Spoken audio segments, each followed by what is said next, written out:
It's the franchise that brought the worlds of board and video games together to destroy friendships everywhere.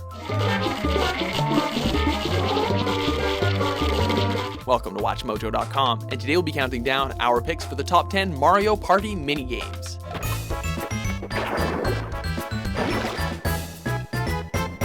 Number 10, Shy Guy Says.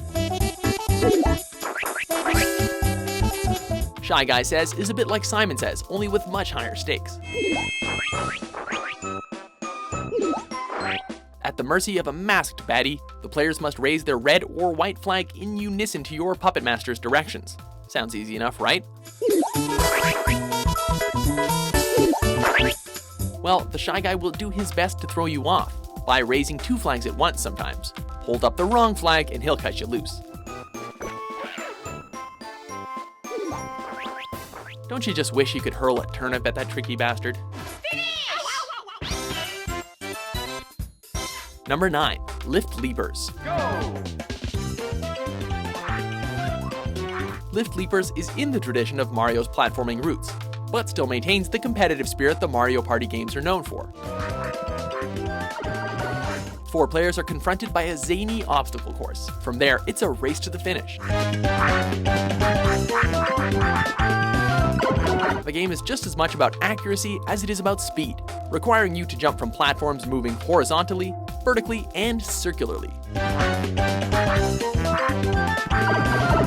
Fall into the abyss below, and the Tiku will take you back to the section start. Number 8, Tumble Temple. Start! This death trap of a game combines 2 of Mario's greatest weaknesses, lava and spikes. The players need to be quick on their feet to avoid the balls rolling down the ramp. As the clock counts down, the balls become bigger and more rapid. If you're standing in the wrong place, prepare to get burned.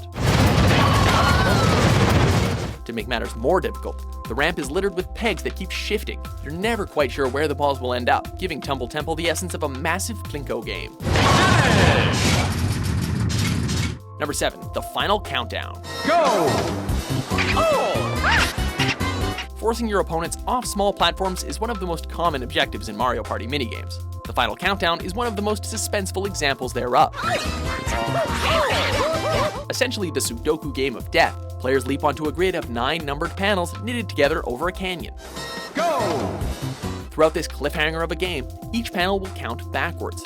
If you find yourself standing on a 0, your number will literally be up as you fall through a trapdoor.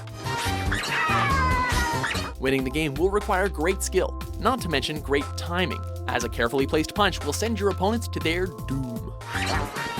Finish! Number 6, Booksquirm. Now here's a minigame that makes reading fun, kind of. As a giant book opens, Mario and the gang are plopped right in the middle of a page turner. Stop! At an increasing rate, the thick pages start tumbling down. Fortunately, the novel is filled with holes in the shapes of stars, suns, and moons. You must rush to the cutout's landing spot or else you'll be flattened. Brisk, intense, and always keeping you on your toes, Booksquirm is a truly satisfying read. Finish! Number 5, Bobsled Run. Although there's a more fleshed out version of this in Mario and Sonic at the Winter Olympics, you would have to have played that game to try it, so yeah, enough said. The real place for cool runnings is in the first 2 Mario Party games. Being set in the Mario universe, you'd expect this minigame to be full of mushrooms and blue shells, but with the exception of the occasional speed boost, it's a pretty straightforward bobsled race. That doesn't mean that Bobsled Run isn't good. It's an exhilarating, fast-paced escapade that requires teamwork to make the sharp turns and reach the finish line.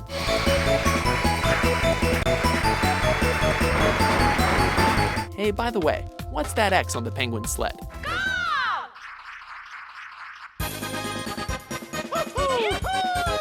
Number 4, Facelift. Remember the title screen in Super Mario 64 where you got to alter Mario's 3D disembodied head?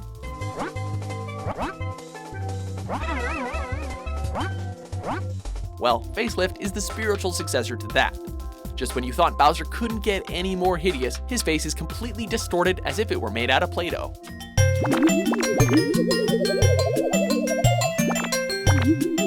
Your goal is to rearrange Bowser's face to match the centered picture. Finish! This minigame would return in Mario Party 2, where other characters' faces were stretched out of shape as well. Or just their hair in Peach's case. Number 3. Pushy Penguins. Those Pushy Penguins are back, and this time they're trying to knock you off a ledge, for a change.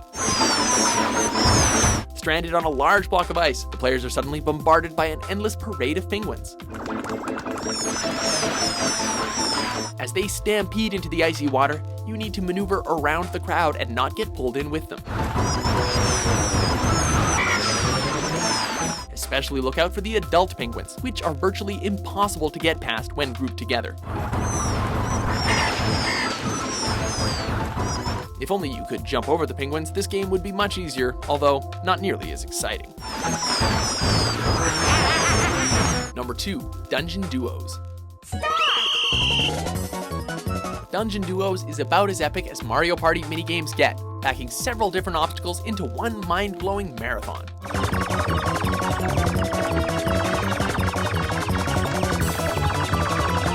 Split into teams, you and your buddies set off on a race involving pulling levers, solving puzzles, jumping down warp pipes, and as a grand finale, inflating a hot air balloon. Depending on how in sync you are with your teammate, Dungeon Duos can either be incredibly fun or incredibly frustrating.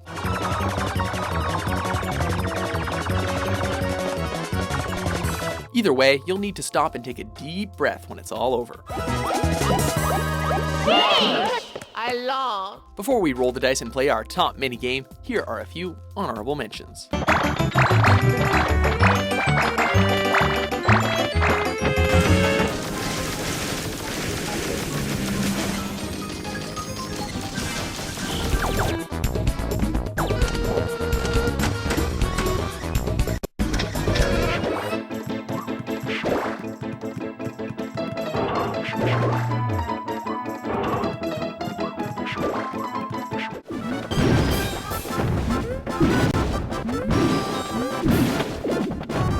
Number 1.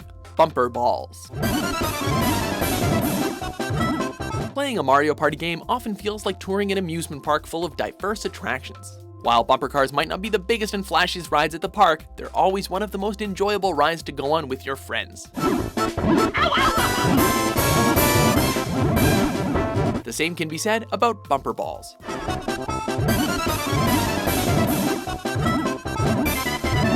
Whether you're rolling around and trying to bump your pals off an icy mountain, a desert island, or a tower surrounded by lava, this game is a joltingly good time that exemplifies Mario Party at its absolute best.